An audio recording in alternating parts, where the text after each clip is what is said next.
We finished the basic skeleton, and now we're going to export it. But before we export it, there's one last thing which I want to add to it, and that is going to be a pair of extra controls. These controls are going to be for the head and the abdomen. We could add them during the rigging process, but it's a cleaner process to add them here. We'll need to create 2 extra points.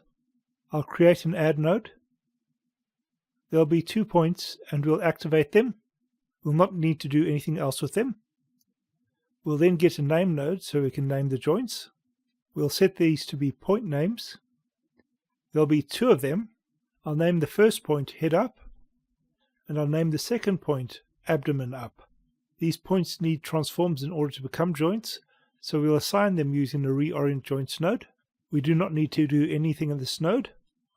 We are now able to reposition these joints, and we're going to do this using the rig attribute VOP. We can then connect it. The rig will go into the second input, and the points we've created will go into the first input. I can then activate the rig attribute VOP, and we can enter it. We're going to work on each point individually, so I'll start with the get point transform node. I'll be getting the point transforms from the second input, and I'll be specifying them by name. We're going to be referencing the head root joint. We'll then get a set point transform node, and we'll be setting the head up point. I'm going to want to position my head up vector to be perpendicular with the head root. To do this, I'm going to create a vector offset.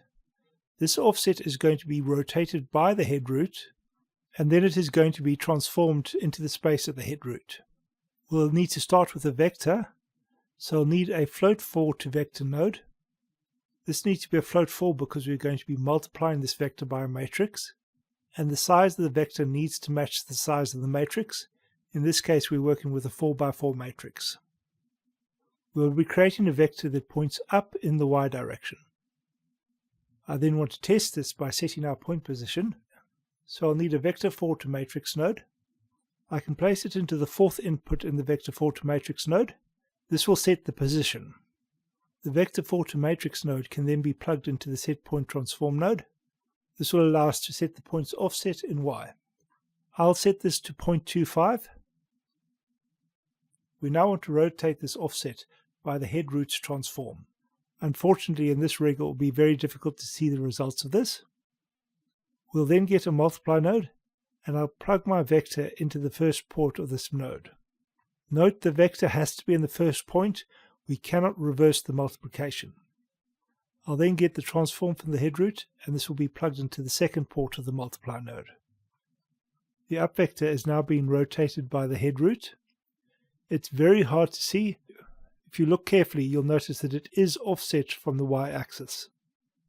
Next, you'll want to position this vector relative to the head root.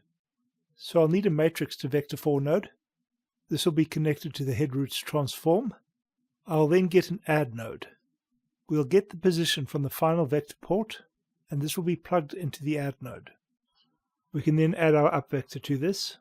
The results of this can then be plugged into the final port of the vector 4 to matrix node. I'll then clean up the network a little. The head up control is now being positioned relative to the head root. Now there are a couple of ways which we can deal with the abdomen. One way is to do it in the same rig attribute VOP. I don't really like doing this, as setting more than one output for a single VOP is probably not the best idea.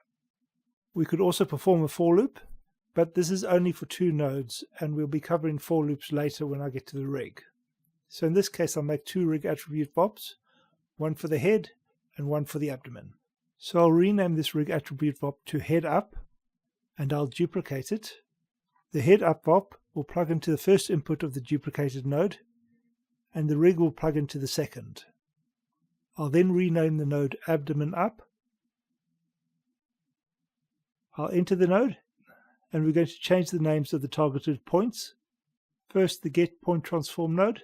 Instead of head root, we'll have abdomen root. In the set point transform node, we'll have abdomen up instead of head up. I'll also set my y value to be negative 0.25. We can now connect these points to the skeleton. So I'll get a merge node, and we'll merge the results of the abdomen up node to the reparent joints node.